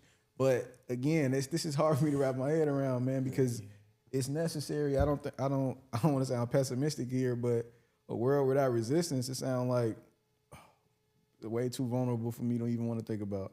Sound like you're not protected. So hence, that's my answer. It's kinda like- it would take protection. Yeah, Just I'm make it not feel in. safe. Yeah, I'm sorry. No, go ahead. Yeah, I'm not in agreement at all with creating a world without resilience. You know what I mean? Especially for our black men. Like, resilience builds character. You know what I'm saying? Like, resilience is that pressure that create diamonds. You know, resilience is that builds up that mental fortitude. So I wouldn't even want a world, even though I don't want a world that suffers. You know, I wish it wasn't the level of suffering that it is. You know, but resilience, you know, could just simply be you know, in sports. You know what I mean? Being resilient. If you failed, if you didn't make it on a team this year, you're gonna just go sit down and weep about it, or you're gonna hit the court and practice some more and wait till next year and, you know, make the team the next time, you know. So resilience help build character. I wouldn't want a world without some form of resilience and stuff. But I want to elaborate because I know we got to wrap it up and right now. But I got all day, bro. What you talking about? yeah, I want to expound a little bit on that school to prison pipeline we was talking about, you know, because it talk about what our black boys facing. And I came across a report that talks about how there are studies being conducted on our kids starting in 4th grade, you know, checking out their scores at 4th grade to measure how many prisons or something they could build or how many bodies they'll be able to house. Wow. You know what I'm saying? That's diabolical. That's sick. That's sick.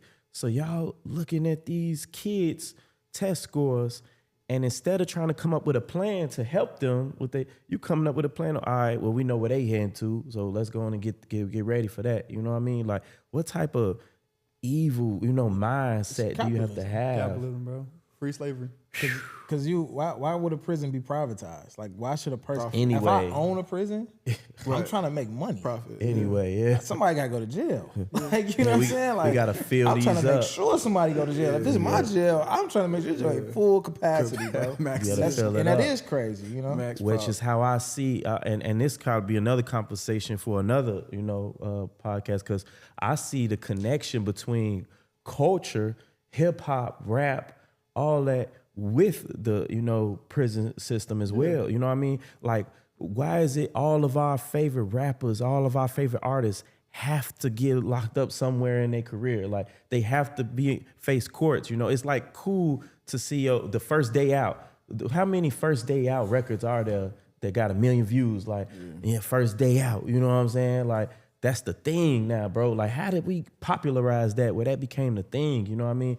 You go through this, you made it out, now you're a champion. You know what I'm saying? But the guy that went through 4-year college, you know, went to school, got his degree, he's sitting over there in the corner. Ain't nobody celebrating him at all. You know what I mean? I seen bigger celebrations for guys that's just coming home than guys that's, you know, been there the whole time and doing, Max B. being resilient. You feel me? Like, I'm like, damn, all right, for sure. So that's what we gotta do something to reconstruct that. But That's another strategy, bro. It's a system. That's on purpose.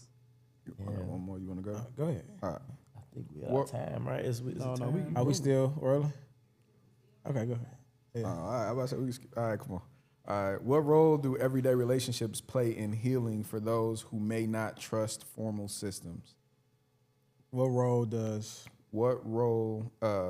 everyday relationships play in healing for those who may not trust formal systems? That's tough because everyday relationships, that the person that's in an everyday relationship for you is not there to just be concerned about how you feel and make sure that you're okay and make sure that you feel good, because they're going through stuff as well. So that everyday person, just let's say it's a relationship, right? You want what's best for your partner. You want your partner to be happy and all of these things, but at the same time, you're going to do some stuff that's self-serving as well.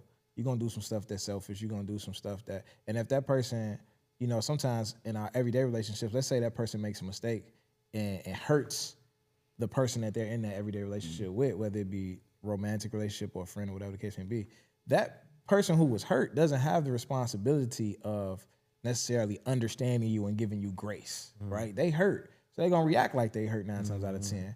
Versus if you're in therapy, your therapist is completely objective. You know what I'm saying? Like, they're not somebody in your life that you're hurting or that you're, you know, that they have to deal with every single part of your personality as it comes out. You're not targeting them with any bad behavior or anything like that.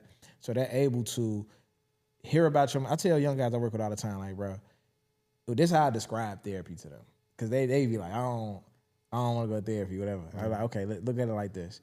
Therapy, I'm just here to give you options, options of different ways to see things. So you come to me and say, hey, this girl just said XYZ to me. I'm finna go to the lunchroom and slap her.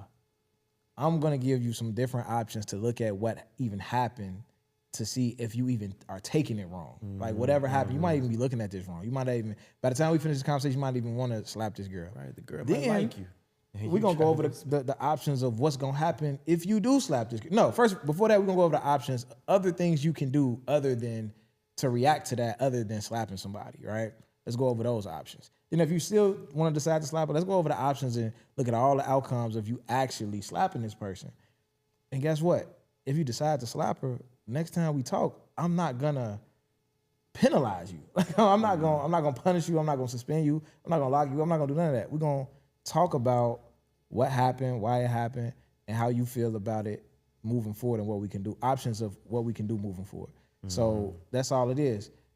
The everyday person in your life, your mom, she got to call off work because it's a parent-teacher conference. She got to do, you know what I'm saying? Like, people have to deal with the consequences of your actions, so they're not going to be able to just be objective about your behavior.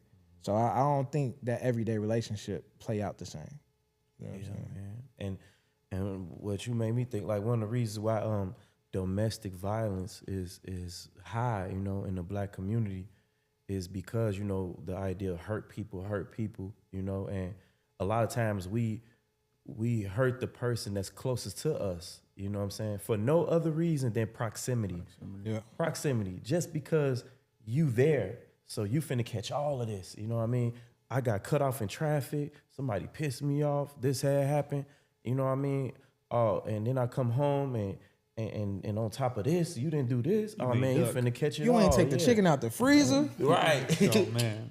You made fried chicken, I asked for bake. You know what I'm saying? You tweaking, G. You finna get physical because of this, G. Like, yeah, our brothers, we got to work on it, man. But it's a lot because we dealing with a lot of trauma, a lot of pain, and the only way we know how to express it is through physical. You know what I'm saying? So therapy is a great way to learn different avenues that you could take, you know what I mean? Instead of becoming physical with this woman, with this partner that you say you love, you know what I'm saying?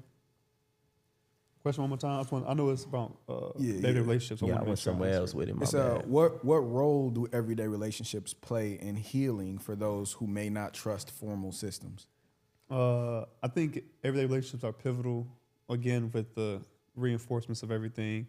So I think of everyday relationships, I think of like your mom, your parent, guardian, your best friend, your teacher, things like that nature. So I'm in a school where kids are late to school, but every time I'm in the school, it's a teacher or a dean or somebody in the hallway yelling at the kids, yelling, screaming at the kids, get to class, blah, blah, blah, blah.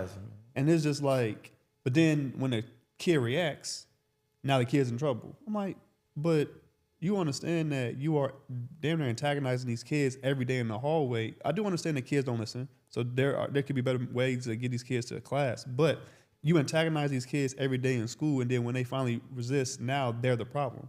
When really it could be a more cohesive system. And I think that when it comes to the everyday relationship, like Terry was saying, like for your mom example, I like to teach my kids and my clients perspective listening, perspective understanding, because I have a client that's mad at his mom for never being at home because she's working. Yeah. I'm like, bro, if she don't work, you ain't got no food.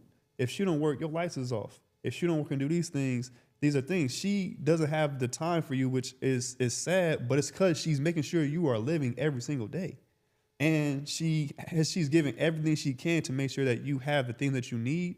And I know it hurts that you are unable to get that connection with her right now, but she's also working her way out of that as well because she's in school. So she's in school full time and she's doing this full time so that she can provide the life for you. And then she sees her errors and et cetera, down that road, right? Yeah. And so it's teaching these kids because it's hard because they literally don't have the physical capacity in their brain to think outside of themselves until a certain age.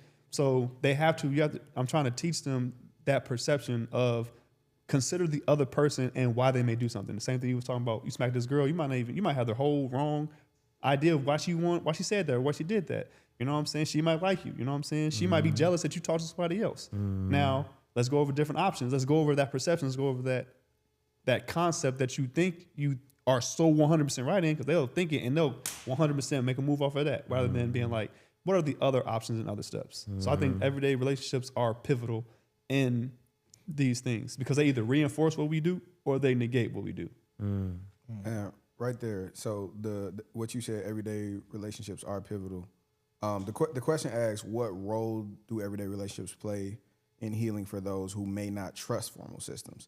So when I was thinking about it, I'm thinking that people view formal institutions as not even an option. I don't trust that, so that's not where I'm going to go. So if you don't have the option, you make do with what you do have. And those are the relationships with the people that are close to you. Whether they're the most efficient or the best fit for the job, that's out of the question. It don't matter. This is what I got. An example I thought of is a client I work with. I used to see him after school. I used to meet him at his home after school. So when I would come into the home, Shorty would be drinking milk out of a bowl. And I'd be like, I ain't think nothing weird of it. I was like, maybe he just had some cereal or something. He just finished up the milk. But this was a consistent thing. He really liked milk. He loved milk. But he was drinking out of a bowl. And I was asking him, like, is that's your favorite bowl or something? Like, you got that for your birthday or something? Like, you really like that bowl, bro?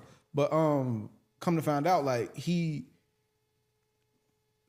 didn't have clean cups in the crib. He ain't trust no other dishes in the crib. He trusted this bowl, though. This was his bowl. He knew it was clean. Whatever he did, this was the one that he felt most comfortable with. So I use that example because if you in a situation where you don't trust something, you're not gonna use it, even if it may be more efficient. Now I take the reduced efficiency of this bowl because I trust it. I feel safe with it. So, and just tying it all back together in terms of relationships versus formal institutions that can help you heal.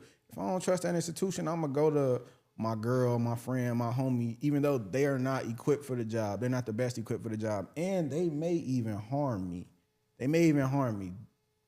But I trust it. This is what I have. So whether it's the best fit, whether it's good, bad, whether it's fair or not, the role that relationships play is a substitute. That's what it is. Relationships sometimes serve as a substitution for what institutions are supposed to do. Like the barbershop or something, you know what I mean? A lot of black men, we use the barbershop as our therapy session, you know? Some bad therapy right there. It's a substitute, bro. That's what you got. So I get what you're saying. What you got. The barbershop, the team, the coach, you know, For everybody, sure. man. So everybody plays a pivotal role, like you said. It's important, man. For sure. Thanks for answering the question, man. We don't be right. Yeah, so you say. What warning signs show up when a system fails black men long before a crisis occurs? One more time.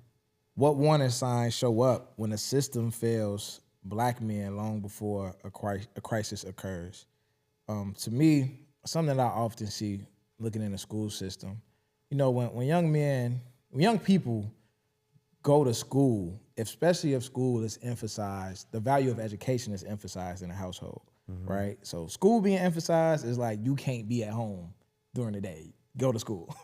Education being emphasized is actually valuing what you're learning at school, right? Yeah, I like that. Yeah. Regardless of the fact, whichever one it is, kids reach an age of critical thinking. It just turns on, and you start to question why. So before that, you was going to school because you had to, because you was being told to. You know, after kindergarten, you're going to first grade. After 8th grade, you're going to high school. When they hit that age and be like, well, why am I actually going to school? What I'm seeing is a lot of students who have tested to get into this school, who have shown that they could get great grades all through elementary school. They get to high school and they struggle really bad, and they completely lose interest in school. And I think that's an example of a system failing someone before the crisis occurs, because typically the path that you're going to walk if you drop out of school is going to lead to a crisis. But however, I say that the system is failing them because there's no cultural relevance. So if a student, which we often see, is struggling at home with bills, with whatever, to the point where they think that they got to make some money to help mom. They don't have appropriate clean clothes to go to school with, all of these things. But I got this homework of like Shakespeare. I got to read Macbeth and study the Louisiana Purchase tonight. Mm-hmm. That shit makes no sense. Zero. To a 15-year-old who's struggling, you know what I'm saying, who trying to survive. And you might have your homie that's like, hey, bro, we could go steal this car and do this and rob this person. And it's like, this makes this making more sense because of my current situation than me spending my time learning XYZ. And the lack of cultural relevance and the lack of the value of education is something that I feel like is a sign. Like that disinterest in school is a sign that system might be failing that person before the crisis comes.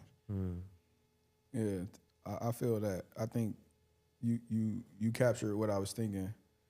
I believe that one sign can be once a person starts looking for another source of information, then that's a red flag that this is failing me. I don't trust it anymore. So in education specifically, the example that you gave was this institution was designed to educate me. However, I ain't feeling it. It ain't working for whatever reason. So I'm going to look elsewhere to get my education. Something else is going to teach me that makes more sense to me, that's more fitting for the situation that I'm in. That's how a lot of our young people become. They believe what they see on TV more than they believe what teacher said, mama said, brother said, because maybe those original sources, you starting to question them because they have failed you. And you're like, nah, this ain't working. So let me look elsewhere to find what I need.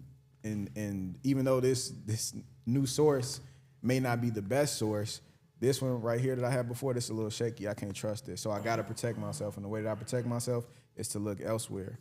Yeah, somewhere else. I mean, to simplify, man, if your money slow up, your job tripping on your paycheck, what you gonna start doing? Looking for a new job, right? Yeah. If that outlet over there ain't working, you ain't gonna plug nothing into that no more. You gonna try this outlet over here. You gotta look elsewhere. So to answer the question, what some of the red flags is when you start beginning to look elsewhere, that's a sign that something ain't working.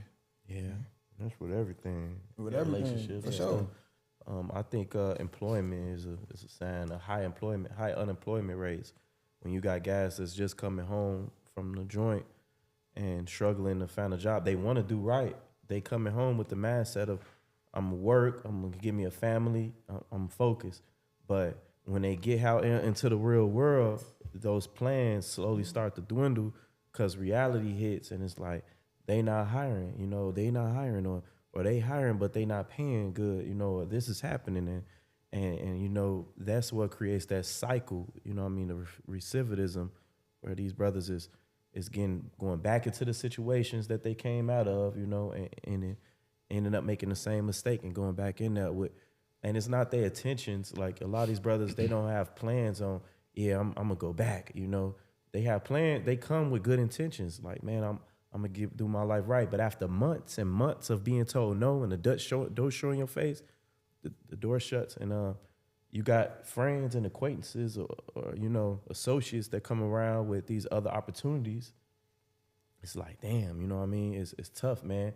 And if you don't have nobody in your corner, such as a therapist, trying to convince you to keep trying, keep pushing, don't give up, then that little, voice in your ear gonna be like, man, I might as well just go back to what I'm used to. You know what I'm saying? It get louder and louder. Yeah. Some signs are like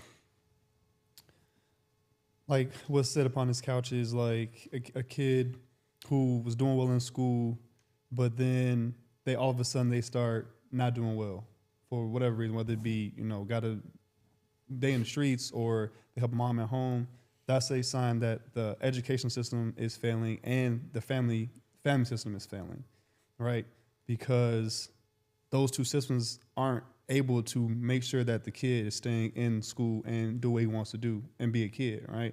A lot of times we as Black people are taught to survive rather than how to live. And so when we are in these environments and the systems are around us that are put in place to keep us in place, like they're succeeding. And our system of navigating that system or breaking that system are falling apart, i.e. why we have, all the time I hear this, I don't know if it's a juxtaposition, but this thing where everyone's on like, these new YNs, like there's all these old heads. You know, back in my day, old heads used to keep these YNs out the streets. We used to make sure that they had something to yada yada yada. They used to say this and say that, but now the old heads is make sure that the YNs is jumping in and doing these robberies because they know they don't get off. And I guess we could say that's a system failure, but the whole concept is, why aren't we as a community making sure that all the young people are in school, are, you know, attending school? I was driving down the street just like last week, and I seen a 10-year-old just outside. And I was like, why is this nigga not in school? Crazy. You know what I'm saying? Like, why is he like, you should definitely be in school. And there's a plethora of reasons why he's not in school, but that's just another, like you said, it's a sign of these different systems failing. And that's all I got. Yeah. I'm gonna say this too on the education, because education is just really something that's like super important to me, and the system of it. And because I do think it's failing. I think public school, I ain't gonna go there. No, we got public school partners. I ain't gonna go there. But I'm gonna say this, man. Cut that, edit that part out. It's a legendary school. It's a legendary scene in this show called The Wire, where it's a kid talking to his little brother trying to help him with his homework. You know what I'm talking about? Yeah, the math. Yeah. So he was like, it was a word problem. It was like, if the bus pull up on this street and 5 people get on, and then at the next stop 8 people get off, and then this people get on, how many people are left on the bus? And he couldn't figure it out.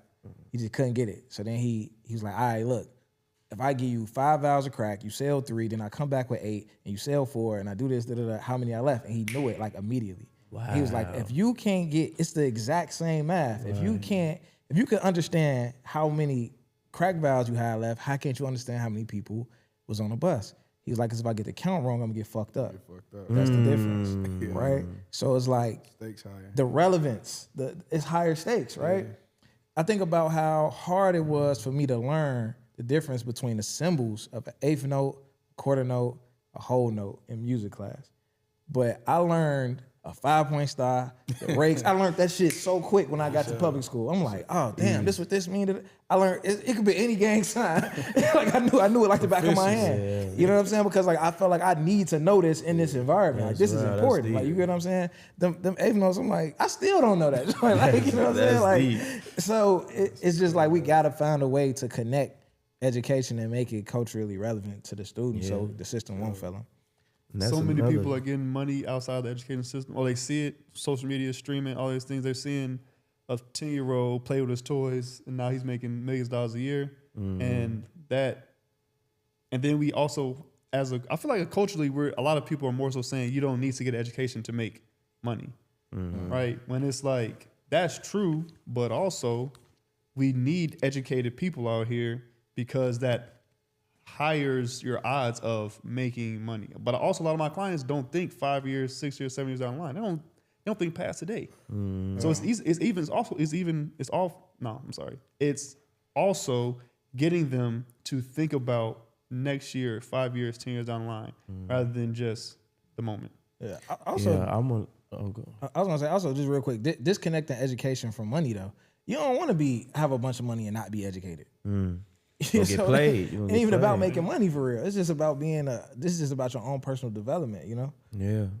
I just want to elaborate just a bit on that YN statement comment you made, because I want us, if we have another roundtable discussion about the dangers of that narrative of the YN, you know what I mean? Like I want us to work towards changing that to YK, Young Kings, instead of, what the YN stand for, because these is our little brothers. These are our shorties out here, and what I'm hearing is farther and farther, even in our own black community, we trying to drift away, as the YNs is somebody separate from us. These are symptoms these are our results. They are directly connected to us. And you can't say nothing bad about them without talking bad about yourself. You know what I mean? You talking about YNs, bro, like, these are little brothers, and when you separate that, then you leave them open, vulnerable for society to attack them. You know what I mean? Because you showing that they don't have no support now. That's the YNs. They not with us. They not the same as us. Oh damn! So they open to attack then, and we not gonna bag them up. You know what I'm saying? So I don't want our shorties out here feeling like they on their own. They already feel like they by themselves. You know what I mean? So that was a dangerous narrative to promote and to push, man. When I seen that start going out, I was sickened by it, because I'm like, damn, we talking about our little brothers, G. Like, these our little brothers, these our shorties. What are you talking about? Like we talk about them like they completely separate from us. You know what I mean? And that's dangerous. That's a dangerous game, because now these folks getting away with saying YNs. Now you got, white people, Hispanic people, everybody saying YNs now. Like, and we not disciplining them, or we not standing up against that. That's still a disrespectful term. You know what I mean? I was saying we're not protecting them. We're not protecting them, yeah. And we have to protect our This is our future generation. You know what I'm saying? That's our future.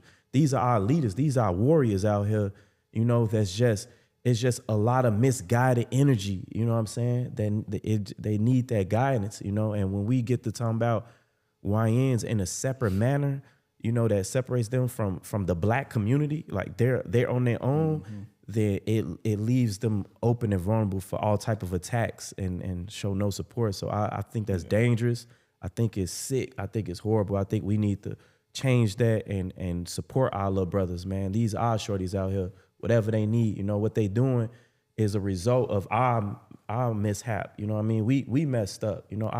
We should have looked out more. We was worrying about trying to get fresh and look cool. We should have been making sure they good. The shorties that's out here now was the little shorties that they left in the crib watching TV on their own. You know what I'm saying? Like, while the mama and the dad was out partying and doing what they doing, That's them. You know what I'm saying? So I could go hard, so I ain't gonna get. Nah, that was. Make sure y'all clip that. So yeah, it's dangerous. G. No more YNs. It's YK now, man. Young Kings, man.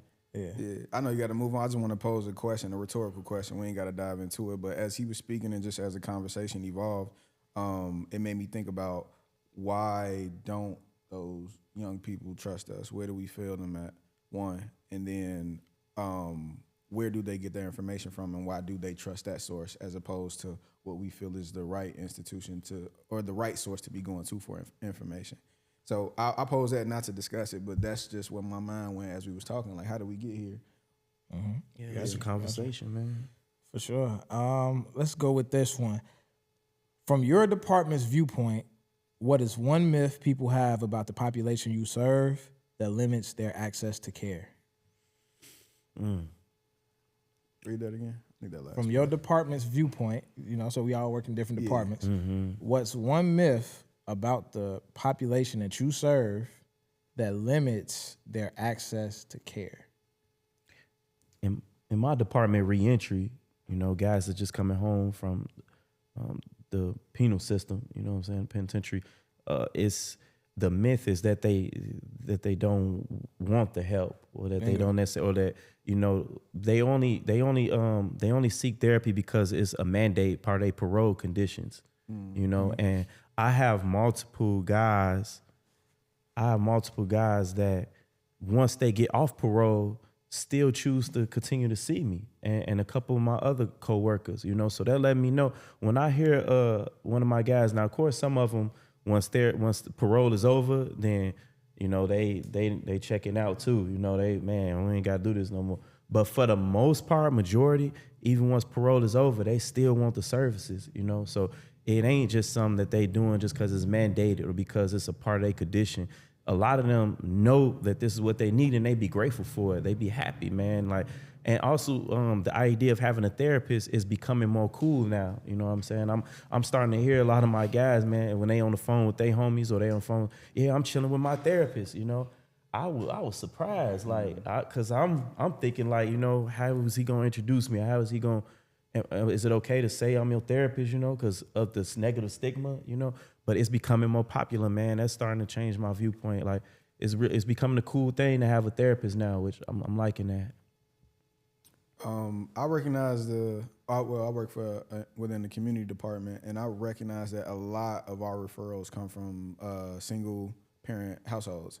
So single mothers that are like, hey, my son needs a mentor, father figure. They use this language, right? But I think that oftentimes we think those are the only populations that we service. So a myth that's common is that those are the only people that need the services. And while that narrative is also starting to shift because I'm seeing that there are kids, individuals, not just kids, but adults too, that come from two-parent households, have a mother and a father, and they still seek out services and say, I need help. And sometimes there's even cases where the father is there and they're encouraging their son to, hey, you ain't got to talk to me, go talk to Marcus. You ain't got to talk to me about this. So the narrative is shifting a bit. I think it is a myth to just assume that the only people that can benefit from mental health services are the ones that have this terrible origin story or this messed up background or this fucked up household. Like, no, that's not it. Everyone can stand to gain some perspective, can stand to gain to build some skills, some coping strategies. It's not just and doesn't have to just be products of poverty and single parent families. Like, it doesn't have to be that way. So that's a common myth that I have seen, but to your point, I also have seen examples of that narrative shifting. Yeah, that's hard. I think I would probably just piggyback off what both of you all said, which is that they don't want the services. I work in the school department, so I'm in a bunch of schools out of the Chicagoland area. And most of the time when I call a parent just to give them my little spiel about who I am and what I do, most of the time they're just like, oh, good luck, because I don't, let me know. I don't think they want to talk to you about stuff like that. I don't think you want to talk. I was like, well, let me cook, and we'll see. Let me cook. And I ain't gonna lie to you, every time so far, they end up talking to me. And so I think and 9 times out of 10, the first thing they say is, oh, that sounds cool. I think I would like that. It could be how I bring it to them, like Terry said, like how I bring them with the idea of what therapy is. I break the stigma immediately inside the first session with them, break what it really breaks down to. So that could be that, but just the stigma around what it is and that people don't want it are the biggest myths that. Absolutely. Yeah. And it sucks to see that myth being carried out by the parent, by the direct caretaker. It's saying like, oh, my son don't need no mentor. My son don't need no therapist. Yeah. But the school is constantly calling. Yeah. I don't know what he need. I ain't gonna tell you that, but the school, they call it for a reason. Hey, yo, I spoke with a parent. This was like a few weeks ago. She came to me and she was talking. She was like, yo, my son, he's steady. He fighting in class. He having a lot of problems and stuff like that, And I pulled out my card, and said, hey, you should reach out to GRO. We have a lot of male therapists, black male therapists that could work with them and stuff. And she automatically, the energy shifted to like, oh, you trying to say my child, something wrong with my child? Like, you trying to say something? No, ain't nothing wrong with my baby now. Ain't nothing wrong with him. He don't need, like, he ain't got no mental illness or nothing. I was just saying, like, I don't know why he be angry all the time, why he always fighting and stuff, but ain't nothing wrong with him though. And I felt like, damn, I apologized because I felt like, damn, I just say something wrong, So I'm like, oh no, I wasn't trying to suggest that your child has a mental issue or nothing. I was just suggesting, that he talked to somebody, you know what I'm saying, that you have somebody to talk to. And that's not my department, but we have a department that work with young people. And so I wanted to give you that, but yeah, the energy shifted so hard once man. So it was dangerous, bro. So I'm like, man, I gotta find another approach, like, you know what I'm saying, a cooler approach, make a music video or something. I don't know. It's tough, man. I gotta find a better way to bro. Hey, yo, therapy is what we do. You feel me? Or something. I don't know. Man. I stay away from the word therapy. Counseling, mentorship. I don't even say it. So give me a substitute. I don't What's say a the good word therapy. Counseling and mentorship. You say counseling, a mentorship. Mentorship is the what first about life one, coaching? counseling. Is that a good one? I mean, Try it and see, bro. They get me cursed out, man. Damn. All right. This the last question though, man, to wrap it all up. We all work in different environments, right? Where does school, community, reentry, probation, where does it all overlap when it comes to building healthier outcomes? That's a good question. I would have to say some of our modalities that we use, some of our theoretical modalities that we use, like CBT is a common one that you will hear across the range. Like, in reentry use it, and education and child, we all use it, but we all use it with different approaches though. You know what I mean? Because if I'm working with an 8-year-old or a 9, 10-year-old, I'm gonna use CBT in a different aspect, But if I'm working with a grown man that's just coming home from, prison, I'm a use a different approach, It ain't gonna be the same approach that I would use with an 8-year-old, but the modalities is something that I feel like stretch across. I think somewhat legit. When I think about an overlap, it's like we work, our departments function so independently that it's kind of hard to pinpoint an overlap. But I will say that all of us are passionate about what we do. And because of that, a lot of times we draw in clients for other departments. So if I'm talking to a mom, if I got a kid in the school department and she like, oh, I know you calling me about this son, but I got these other two. Like, the one of them coming home, we got a reentry department, we got a community department, and we able to service the family and get all of these, because as we said, I'm pulling you out this box, giving you these tools and putting you back in this box. So let's put everybody, as many people out that box as we can, and you know what I'm saying, and work with them before we put them back in there. And I say another overlap is just all of us going above and beyond. Like, it's so many things that I do with students, and somebody asks, like, who are you? I'm like, I'm his therapist. They like, well, what you up here for? Like, you know what I'm saying? Like, I'm up here trying to register them for school. They like, well, if you his therapist, what you doing that for? And I'm pretty sure we all, GRO is just it's almost just like a complete wraparound. Like, client, I ain't on the probation team, but if my client fall into a situation where he need me to show up to court, I'm showing up to court. We this is just how we are. We not limited to just this one aspect. I'm just gonna sit with you for this hour a week and good luck. Like, you know what I'm saying? So I think that's some of the common denominators between all the departments. Yeah.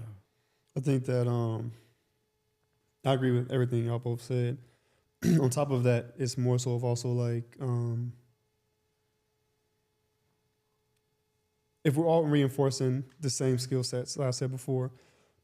So sometimes we have these like Friday night things where we bring our clients. So everyone from all the therapists from different departments bring their clients in, and we provide them with food, play basketball, play games, stuff like that. Just have them somewhere fun to go that's safe. But in these environments, it's a bunch of different kids running around, but you have all these different therapists from different departments. And so if a client is, dysregulated, then another therapist could walk over there and help them with regulation, teach them the same exact skills, right? Or my client who's in the school might interact with the client who's on probation, and they're just like, they're talking about whatever, and they're like, oh, my therapist go over this with me. Oh, my therapist go over that with me. And it's like, but you in here for yada, yada, yada, and I just got these little issues in school, yada, such. So they get to see that no matter what level of interactions they have with the law or with inside the community, that everyone's kind of learning the same steps. So it's kind of consistency and reinforcement in that. On top of that, on the outside layer of that, if the community isn't involved, then the kid doesn't do well in school. If the kid doesn't do well in school, then he possibly ends up probation. Then he's on probation. He goes to the system. He comes back to reentry. So it's basically a pipeline. If somewhere in there is a chink in that armor where we aren't allowed to help this client. So can you read that question one more time? The question is, where do school, community, reentry, and probation overlap when it comes to building healthier outcomes? All right. I asked you to reread it because, man, I ain't gonna lie, I feel a little embarrassed when y'all was giving y'all answers. I'm like, did I understand the question wrong? Because initially, I'm glad I ain't speak first, because my answer's gonna be like, in the streets. That's where it all overlap. That's the first thing I was about to say. That would have been right, though. So the way I'm understanding the question, the way I interpreted the question was like, kind of like what you saying, Zach. We all work in different departments, and we have, small nuances with the population we work with that differ.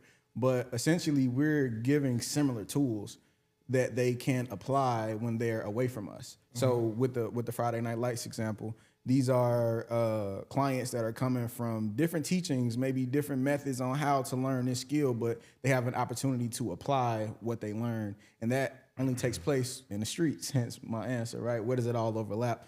So the answer that I want to give is not necessarily in the streets, but wherever there's an opportunity for the client to apply what they've learned, that's when all of this overlaps. So no matter whether you are on probation and you're seeing a clinician, or if your mom and dad just feel like, man, he needs somebody else to reinforce what we teaching him at home, or if you are a returning citizen, once you do the work with your clinician, that one-on-one work, it all overlaps in reality. When you exit outside the door and you go to McDonald's and you run across somebody that bump into you, and now this is the opportunity for you to practice, man, let me calm myself. Let me practice some grounding techniques. Let me, or I'm having a bad day because homie said something crazy to me, but let me not react how I usually would react. Let me do some visualization or some words of affirmation just to get my mind right.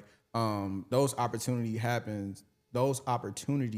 happen in the streets where you haven't the chance to apply everything, no matter what department your clinician is a part of. Yeah, just to speak just briefly, the garden, our community grow garden is a space where, you know, these different departments had overlapped a few times this past summer. I had the honor of working with a few of Zach, clients, and the gentleman who spoke up here before, Jatim, worked with him, and we created an event, a garden event where it was Plant Your Seed Day, and we had the shorties out there. We had, people from reentry, some in probation. Like, it was a multi-generational type of event. So we had people young men from ages 7 to 57, all sharing the same space, doing the same activity, having fun and communing together. So, that's another benefit that I love about the garden. It's a multi-purpose type space. We could use it for different events and create multi-generational events where, we could be around each other and learn from the OGs. The OGs could learn from the young ones. We could bridge that gap. So. Absolutely, man. Well, closing out, I definitely appreciate all the perspectives from, that we was able to share. I appreciate y'all, GRO, for creating the space, the marketing team for creating the space, man. And this is amazing. I hope that we can continue to do this and shed some light on the state of mental health in our community, Yes, sir. Yep. All right. Dope. For sure.